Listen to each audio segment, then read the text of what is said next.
교회 뜰에는 흰 페인트 칠을 한 울타리가 있고 곽꽃이 비에 부드럽게 젖어 있던 것을 기억합니다. 들어가니까 외국인인 30세쯤 되는 남자 선생님이 어린이들에게 마침 하나님의 이야기를 하고 있었습니다. 이 사람이 핀란드에서 오신 사오 라이냉 선생님이었습니다. 저는 방해가 안 되도록 뒤에서 듣고 있었습니다. 하나님은 햇님도 달님도 만들었습니다. 이 하나님은 여러분을 사랑해 주십니다. 부자도 가난한 사람도 몹시 강한 사람도 약한 사람도 모두 사랑해 주십니다. 노인이랑 병자는 더욱더 사랑해 주십니다. 하나님은 결코 벌을 주지 않습니다. 용서하세요 하면 어떤 일이라도 용서해 주시는 분입니다. 저는 놀랐습니다. 저는 하나님이란 벌을 주는 것이 직업인가 생각했었지요. 천벌이 당장에 내린다느니 신벌이라느니 하는 말을 어릴 때부터 흔히 들었었지요. 그러니까 자칫하면 액막이 행사라는 것을 하게 되었나 봅니다. 저희들의 직업에서도 집을 세울 때면 우선 지진제다, 상량제다 하여 신사의 간누시의 액막이 행사 없이는 일을 하지 않았습니다. 그래도 때로 다치거나 하면 건축주가 간누시에게 대접을 잘못한 벌이 아닌가 하고 말하곤 했지요. 그것은 고사하고 액막이를 안 하면 벌을 받는다, 부상자가 난다고 생각하고 있던 목수인 저에게 이 사오 라이냉 선생의 이야기는 그야말로 대단한 놀람이었습니다. 됐다. 벌을 주지 않는 신이 있었다. 저는 정말 그렇게 생각했습니다. 그게 사실이라면 이렇게 기쁠 일이 없습니다. 손도 발도 쭉 뻗을 수 있는 듯한 좋은 기분이었습니다.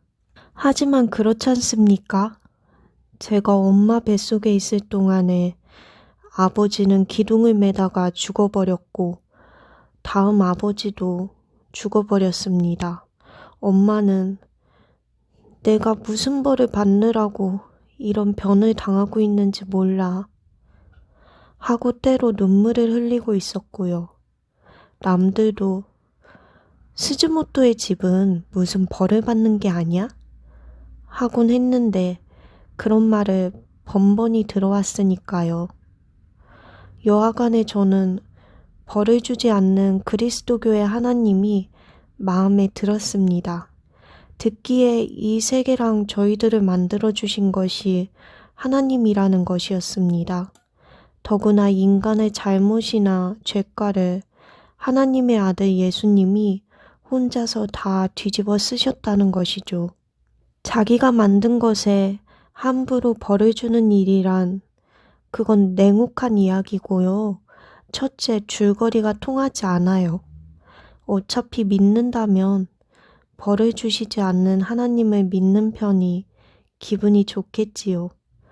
저는 마누라에게도 그 이야기를 들려주고서 그리고부터는 일이 없으면 일요일에는 교회에 다녔던 겁니다.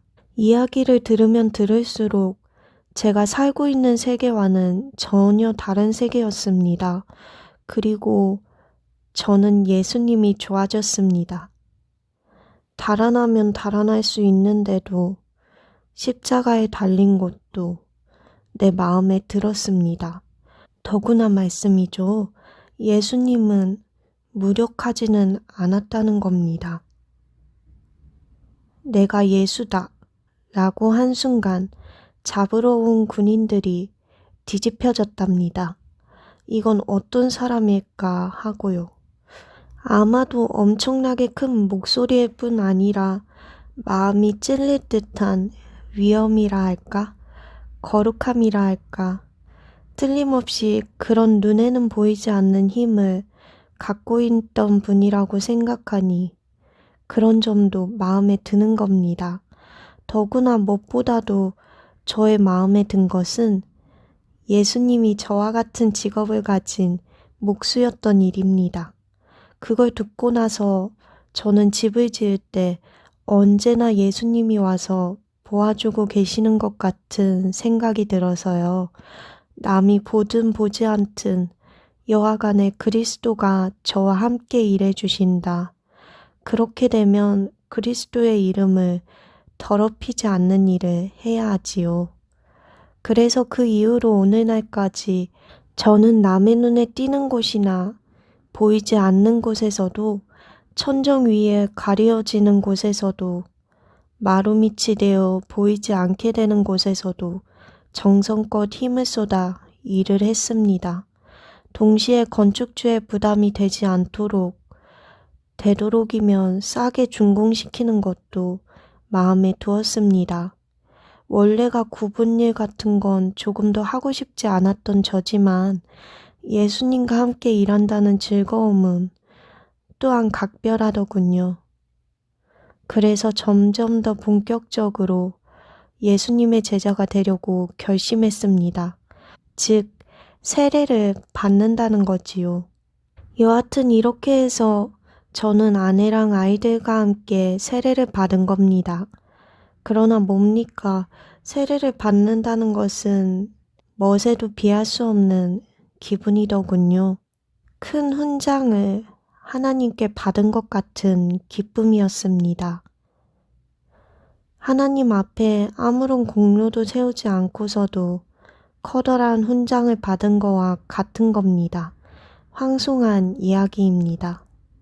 제가 세례를 받은 것을 누구보다도 기뻐해 준 것은 누마잡기 선생님 내외였습니다. 야, 축하하네, 신기찌군. 잘했어요. 선생님은 제 손을 꼭 잡으며 말해 주었습니다. 그러나 선생님, 세례를 받아도 저는 선생님 같은 훌륭한 신자가 될 것 같지도 않습니다. 지금대로 화도 나겠다, 꽥꽥 소리 지르며 싸움질도 여전히 할 게 틀림없습니다. 그런데 걱정이 돼서 아니 신기찌군. 그리스도교의 신앙이라는 것은 말이야. 다만 예수님을 자기의 구주로 단순히 믿는 일이라네. 훌륭하게 되려는 것 따위는 생각지 않아도 되네. 하나님이 여러 사람을 만드신 것은 저마다 쓸 곳이 있어서지. 신기찌군이 집을 짓는 데는 기둥도 필요하며 주춧돌도 필요하지. 긴 못도 있어야 하고 짧은 못도 있어야 해. 각각 성격에 따라 하나님은 써주신다네. 예수님의 제자 중에도 벼락의 아이라는 별명을 가졌던 여차하면 성 잘 내는 분도 있었지만 벼락의 아이는 벼락의 아이로 좋은 거야. 그 말을 듣고 저는 후련해지더군요. 선생님은 또 이런 말도 해주셨습니다. 신기찌군, 나는 말이야. 남이 흔히 훌륭한 선생님이라 하는 말을 듣는데 결국은 죄인이야 나도. 신기찌군 쪽이 나 같은 것보다도 훨씬 마음이 깨끗해. 신기찌군, 지금까지처럼 가난한 사람, 약한 사람 편에 서는 것만은 평생 잊지 말아주시오.